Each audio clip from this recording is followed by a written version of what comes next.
It's Wednesday, June 22nd.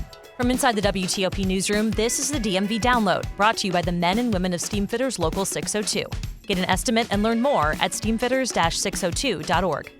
Today, the Commanders football team is a topic of discussion on Capitol Hill as the Oversight Committee delves into allegations of sexual harassment, a toxic workplace, and financial impropriety inside the team.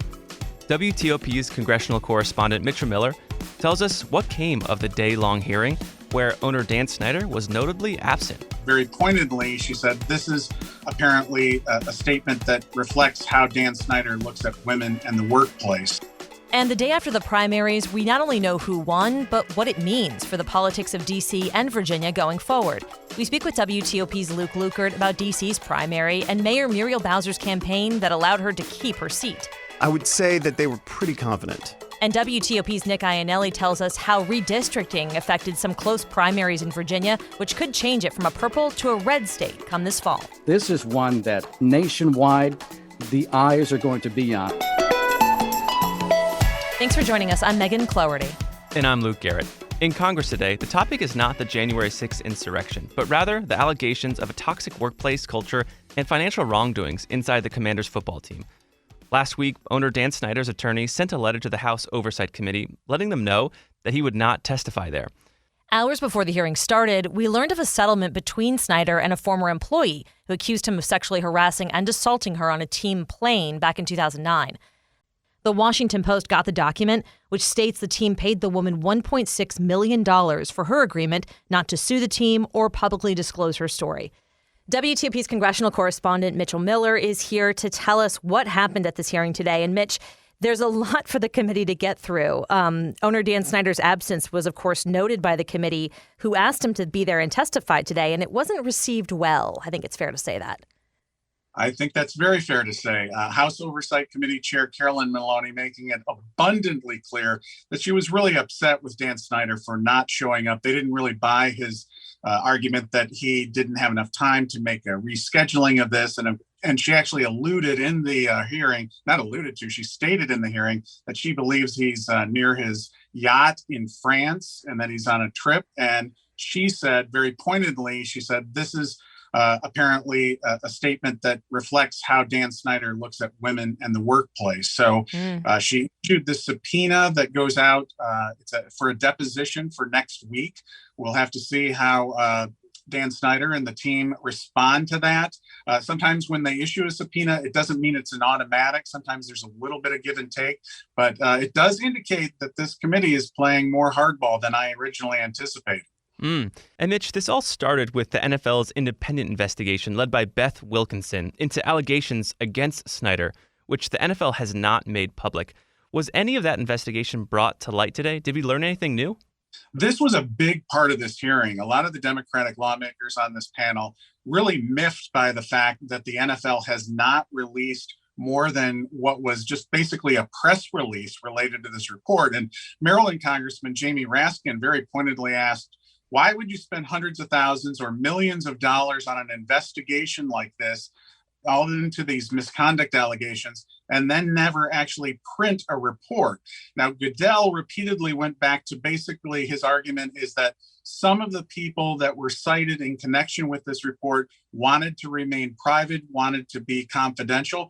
But other lawmakers said, well, many others didn't want to be confidential. In fact, Jerry Connolly, the Virginia congressman, stated that some of his constituents are among those who have made the accusations. And he said they pushed very hard to get this released. So there was a big tug of war on this in connection with the hearing. And then Jamie Raskin also pointed out that the NFL released a report that was over 240 pages related to Deflategate, which, of course, was the infamous New England Patriots report about Tom Brady was using deflated football. So the whole point being, if you're going to release a report of more than 240 pages on something like that, why wouldn't you release a report like this? Now, one other note is that Goodell did say on this separate new investigation that's going on in connection with owner Dan Snyder, he said, if findings show that there was wrongdoing and they go through this whole report, that will be released. His rationale is that it will be released because these allegations were made publicly, not privately. That's interesting. So any hope that we had that Congress somehow would be able to get them to release this report when the NFL and Snyder had kind of come up with this understanding that they would not, that pretty much answers that question, right? It didn't seem like that Goodell was going to change his mind and release any details. Absolutely. And we all know that the NFL has a huge legal team. You know that Roger Goodell was definitely big time prepped for this testimony. So they have decided that they're just not going to do that. And there's really not a lot that Congress can do at this point. Now, this subpoena of Dan Snyder, he'll probably, when he's deposed, I'm sure he'll be asked about this. He's very likely go back to the legal situation with the NFL and just say, we had this agreement with the NFL. We just cannot do this. We can't release any more information related to it. And Mitchell, you touched upon and mentioned that second investigation that we might hear from. And that investigation is from former U.S. Attorney and Chair of the Securities and Exchange Commission, Mary Jo White. Now, this second investigation is looking into the financial misgivings of the Commanders and whether, it didn't report earnings to other NFL owners. Did this second investigation come up in the hearing today? The financial part of it, they did not drill down into that, but they did bring up Mary Jo White's investigation in light of these new allegations against Dan Snyder. And this is what the NFL Commissioner is stating, that they will release whatever information comes from that investigation. So there could potentially be another shoe or shoes to drop in connection with this investigation of the Commanders. They will not go back to that original report. And so where does this committee go from here as far as, looking into the Commanders? Well, at this point, I don't anticipate another hearing right away or anytime soon. I think it will actually depend on how this deposition goes with Dan Snyder. There potentially could be some very interesting information that comes from that. However, I know that he's probably going to be buttoned down with his lawyers and try not to say very much about what's been happening. I think really where things go forward will probably be in connection with the legislation that Carolyn Maloney is proposing in connection with new tightening of guidelines related to corporations on these issues related to the workplace. They also want to crack down on non-disclosure agreements, which, as you know, have been used in a wide variety of sexual harassment cases. And that has had a lot of attention from lawmakers here. And that really goes beyond the issue, of course, of the football team, because they have come up time and time again, as we've seen in these high-profile sexual harassment cases in recent years. Well, it's definitely one we'll be watching. There's a lot here to still unpack. WTOP's Congressional Correspondent Mitchell Miller, thanks again for your time today. It's a busy one. You bet. And after the break, we review who came out on top in D.C.'s and Virginia's primaries. But most importantly, we talk about what it means for November. Backed by the experience of its hardworking members, Steamfitters Local 602 is ready to take on your next commercial, heating, cooling, HVAC, or refrigeration project. Steamfitters Local 602 adds value to our community through its partnerships with local contractors and building owners, all while keeping the focus on improving the lives of its members and their families throughout the DMV. For work that's on time and on budget, go to steamfitters-602.org to schedule your next project. That's steamfitters-602.org. Steamfitters Local 602, changing lives. Thanks for listening to the DMV Download. If you like the podcast, head to our show page, give us a rating, and leave a review. We read all of them and use the suggestions to improve this show that we're so proud of. It also helps other listeners find this, our region's only local daily news podcast. Thanks for making us a part of your day. Mayor for life. Whether earned or self-proclaimed, it's associated with former D.C. Mayor Marion Barry, as he was the city executive for 3 terms. But now, after winning her 3rd Democratic primary for mayor, Muriel Bowser may share that title. Today, I stand in the footsteps of Marion Barry. WTOP's Luke Lukert reported from Bowser's election party last night at Franklin Hall Bar in Northwest and joins us now. So, Luke, you were there when Bowser clinched the Democratic ticket for D.C., like within an hour, right? After the polls closed. It was pretty quick. Yeah, so I got there pretty early, basically before the bar opened for the party, and it opened up for people to come in at 8 o'clock, and by 8:30, I think I was doing a live hit saying that we had some early results in, and it was looking promising, and immediately after I did that live hit, of course, the results came in that the AP projected her as the winner. And so It was very early in the night, about 35 minutes after polls closed, that they were projected the winner. But the weird thing was there was no big announcement at the party. It was just, you would hear people check on their phone and then short little yay, and then just people going back to drinking and eating. There was no oh, she won, everybody, it's big. Actually, a staffer 20 minutes later after she had won came up to me and was like, hey, have you heard anything? Do we know what some of the polls are showing right now? I was like, oh, yeah, she won 10 minutes ago. He's like, oh, I knew that, but Oh, my gosh. So it was, I would say that they were pretty confident. And once, Bowser did get there, what did she say to the crowd? I think her first line was, I'm Muriel Bowser, your mayor. And there was a lot of... I'm just laughing at your that sounded very Oprah-esque. Well, she kind of sounded Oprah-esque, actually. But it was very hyped room. I mean, a lot of screaming and a lot of the campaign promises, saying that the city chose safer streets and that they want to go to their homes and not be afraid of, getting shot or getting mugged or anything like that. Another campaign promise that she mentioned numerous times, which we've all heard, is she wants to make D.C. the 51st state by the end of this term. I don't know how feasible that is, but that was brought up a lot as well.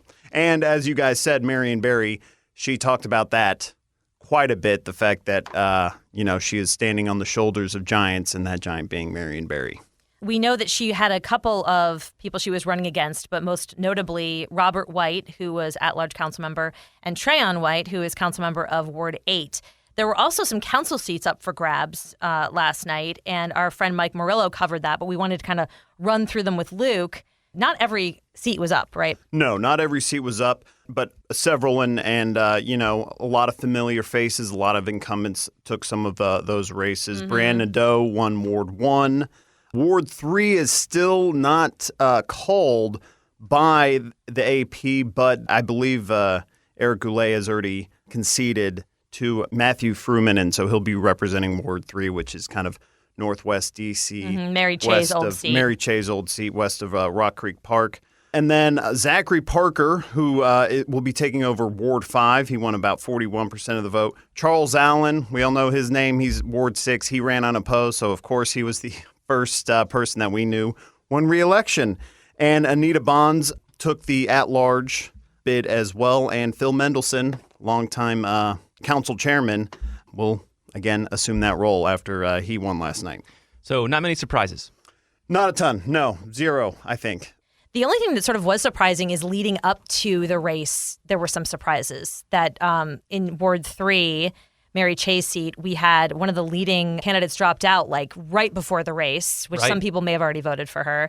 And then Kenyon McDuffie was going to try and be attorney general, and then it was decided that he actually didn't have the qualifications to run for that. So that's how Zachary Parker moved in. So this whole thing, I mean, the races themselves maybe weren't that surprising, but there was a lot of tumult getting here. Right, in the lead up. Yeah. And, one thing that we should mention is, we're really only talking about the Democratic primaries because essentially the Democratic primaries are the general election in the heavily blue district, which I think votes over 90% for Democrats in national elections. So essentially, Mayor Bowser has won re-election. Sure, she has to go through the motions in November, but I don't think that there's any way the GOP, Stacia Hall, can win that. That would definitely be a shakeup. That would be a huge shakeup. Indeed. In the city.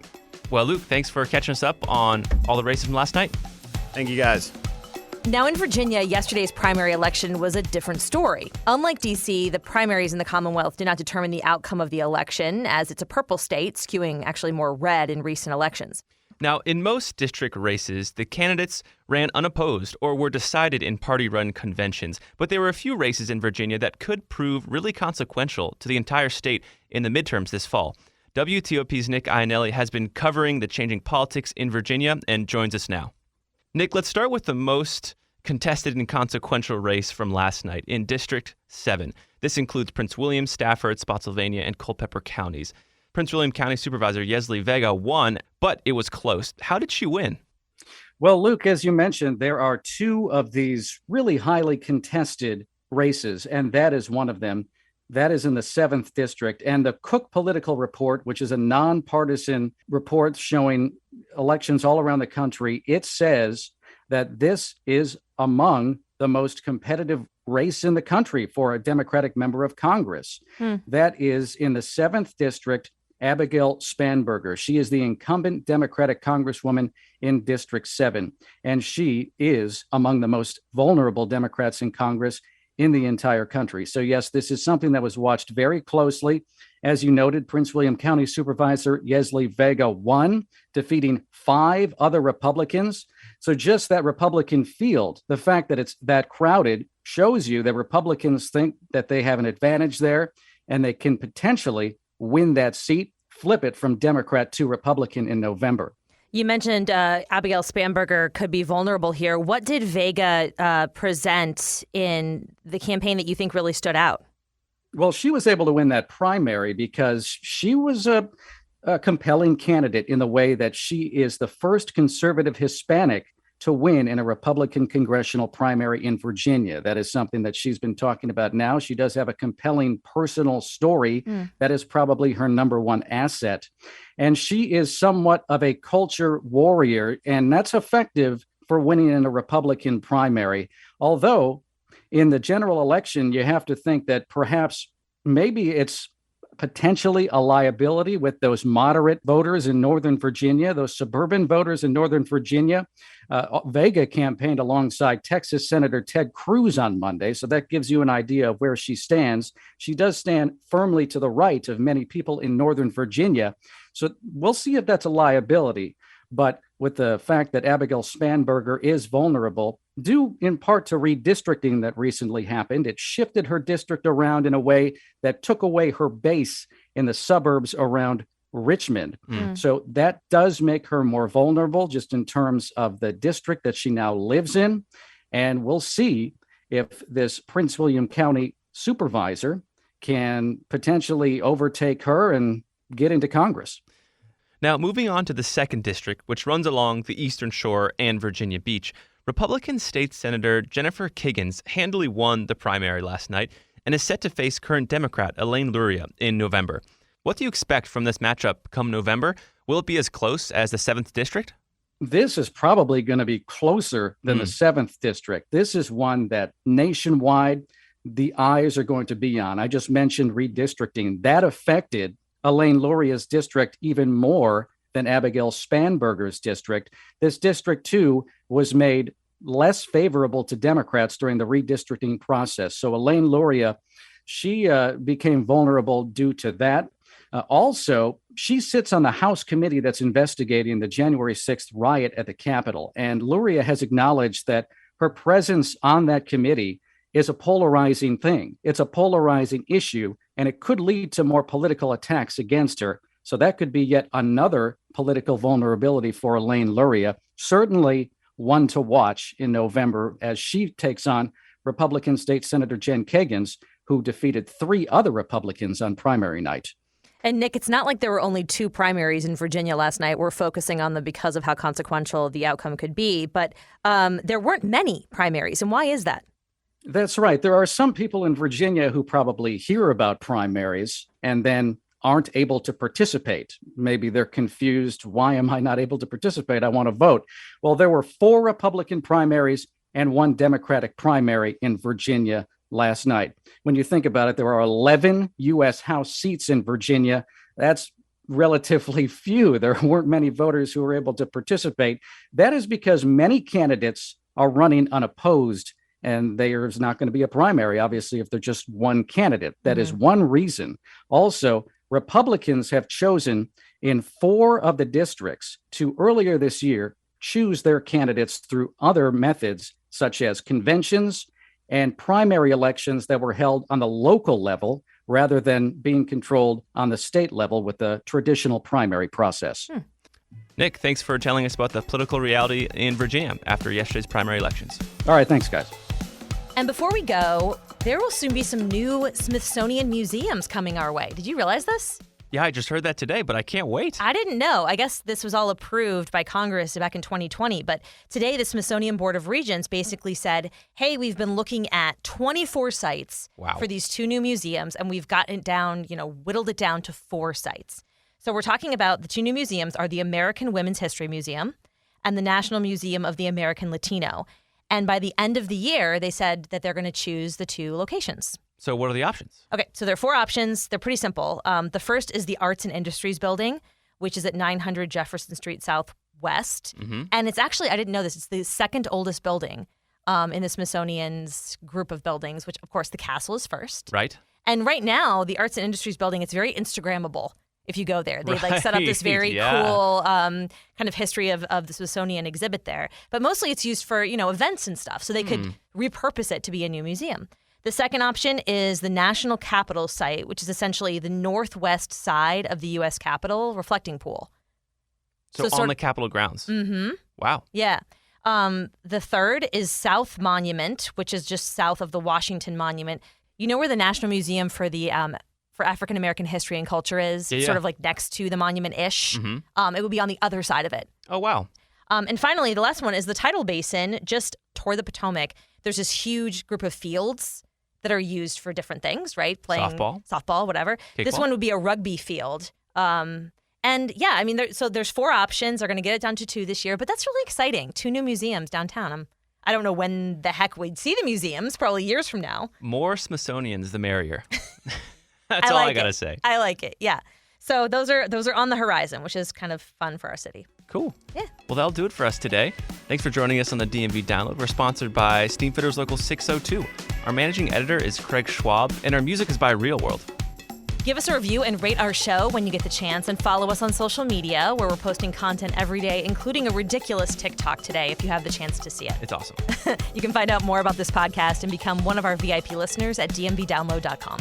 The DMV Download is a product of WTOP News. Listen on 103.5 FM in the D.C. area, 107.7 FM in Virginia, 103.9 FM in Frederick, Maryland, online at WTOP.com, and on the WTOP News app. See you tomorrow.